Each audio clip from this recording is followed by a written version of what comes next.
নমস্কার বন্ধুরা, স্বাদবাহারের পক্ষ থেকে আপনাদের সবাইকে জানাই অনেক স্বাগত। আশা করছি সবাই ভালো আছেন, সুস্থ আছেন। প্রতিদিনের মতো আজও একটি নতুন রেসিপি নিয়ে হাজির হয়েছি। আমি আজ বানাবো মুরগির গিলে চচ্চড়ি। এটা হয়তো আপনারা অনেকেই অনেকভাবে বানিয়ে থাকেন, তবে আমি আজকে বানাবো হাতে মেখে সমস্ত রকম মশলায়, যেটার স্বাদ কিন্তু অসাধারণ হয়।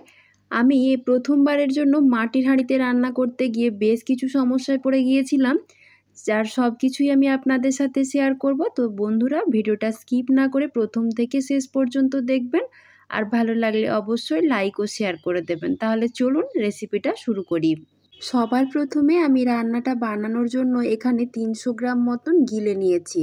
আপনারা কিন্তু একই সাথে গিলে মেটেও একই রকমভাবে বানিয়ে নিতে পারেন। প্রথমে ভালো করে ধুয়ে পরিষ্কার করে নিয়েছি, তারপর এভাবে 2 টুকরো করে কেটে নিয়েছি। কেটে নেবার পর আমি এগুলো প্রেসার কুকারে অল্প একটু নুন দিয়ে একটা সিটি দিয়ে সেদ্ধ করে নিয়েছি। এবার যেহেতু আমি রান্নাটা মাটির হাঁড়িতে বানাবো, তাই সবার প্রথমে একটা মাটির হাঁড়ি নিয়ে নিয়েছি।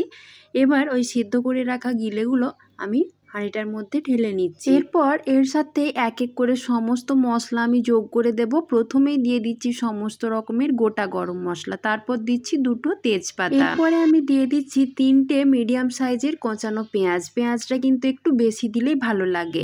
এবার দিয়ে দিচ্ছি 1.5 চামচ মতো আদা রসুন বাটা। তারপর দিয়ে দিচ্ছি কয়েকটা চেরা কাঁচা পাকা লঙ্কা। এরপর আমি দিয়ে দিচ্ছি 1 চামচ মতো লঙ্কার গুঁড়ো। এটা কিন্তু একটু ঝাল ঝাল হলেই খেতে বেশি ভালো লাগে। তার সাথে দিয়ে দিচ্ছি 1/2 চামচ মতো হলুদের গুঁড়ো, আর দিয়ে দিচ্ছি 1 চামচ মতো জিরের গুঁড়ো। তার সাথে দিতে হবে বেশ কিছুটা পরিমাণ সর্ষের তেল। রান্নাটা কিন্তু অবশ্যই সর্ষের তেলে বানাবেন।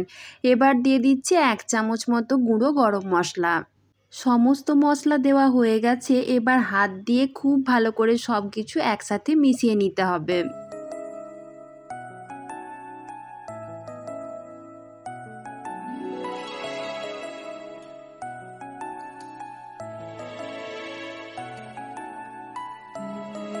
বেশ কিছুক্ষণ সময় ধরে আমি কিন্তু সব কিছু ভালো করে মেখে নিয়েছি। এবার দিয়ে দিচ্ছি অল্প পরিমাণ লবণ, কারণ আমি এগুলো সেদ্ধ করার সময়ও কিন্তু লবণ দিয়েছিলাম। এই মাখামাখির কাজটা কিন্তু একটু সময় নিয়ে করতে হবে, তাহলেই কিন্তু রান্নার স্বাদটা ভালো হবে। এতক্ষণ পর্যন্ত সমস্ত কাজ কিন্তু আমি গ্যাস না জ্বালিয়েই করছিলাম। এবার গ্যাসটা জ্বালিয়ে দিয়ে হাঁড়িটা খুব সাবধানে গ্যাসের উপর বসিয়ে দিচ্ছি। এবারে লো ফ্লেমে 20 মিনিট মতো রান্নাটা করে নিলেই কিন্তু হয়ে যাবে। 1-2 মিনিট পর আমি হাঁড়িটা গ্যাসে বসিয়েছি। সেই সময় খুব জোরে একটা আওয়াজ হওয়ার পর হাঁড়িটা কিন্তু এভাবে ফেটে যায়।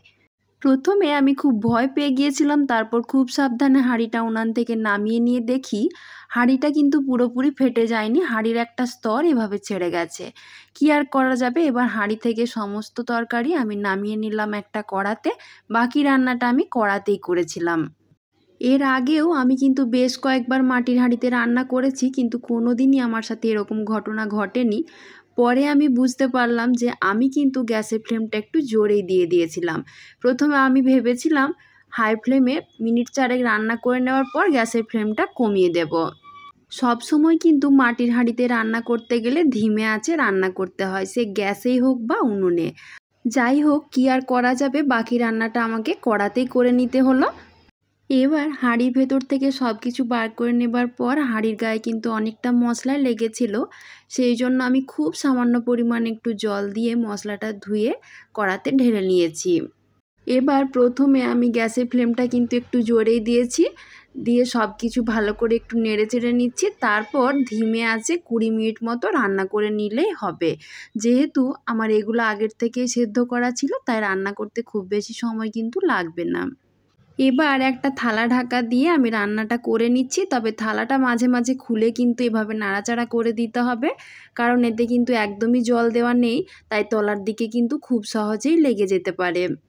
এখন আমি দিয়ে দিচ্ছি একটা বড় সাইজের টমেটো কুচি, তবে আপনারা চাইলে কিন্তু প্রথমেও যখন আমি মাখাচ্ছিলাম তখনও টমেটোটা দিয়ে দিতে পারেন। টমেটোটা দেবার পর আবারও আমি ঢাকা দিয়ে রান্নাটা বেশ কিছুক্ষণের জন্য করে নেব।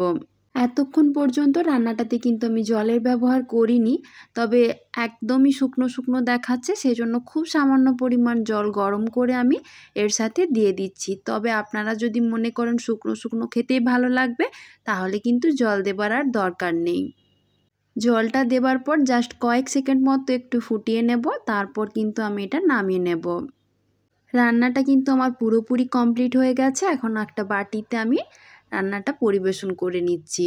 এইভাবে বানানো মুরগি গিলেমেটে চচ্চড়ি আপনারা রুটি, পরোটা, ভাত যার সাথেই খান না কেন খেতে কিন্তু দুর্দান্ত লাগে। তাহলে আপনারা অবশ্যই এভাবে একবার বাড়িতে বানিয়ে দেখবেন। আর কেমন লাগলো সেটা কিন্তু আমাকে কমেন্ট করে জানাতে একদমই ভুলবেন না। তার সাথে প্রতিদিন এরকম নতুন নতুন রেসিপির আপডেট পেতে হলে আমার চ্যানেলটাকে এক্ষুনি সাবস্ক্রাইব করে দিতে হবে। আজকের মতো এই পর্যন্তই। খুব তাড়াতাড়ি আবারও দেখা হচ্ছে নতুন কোনো একটা রেসিপি নিয়ে। সকলে ভালো থাকবেন, সুস্থ থাকবেন। আমার ভিডিওটি পুরোটি দেখার জন্য আপনাদেরকে জানাই অসংখ্য ধন্যবাদ।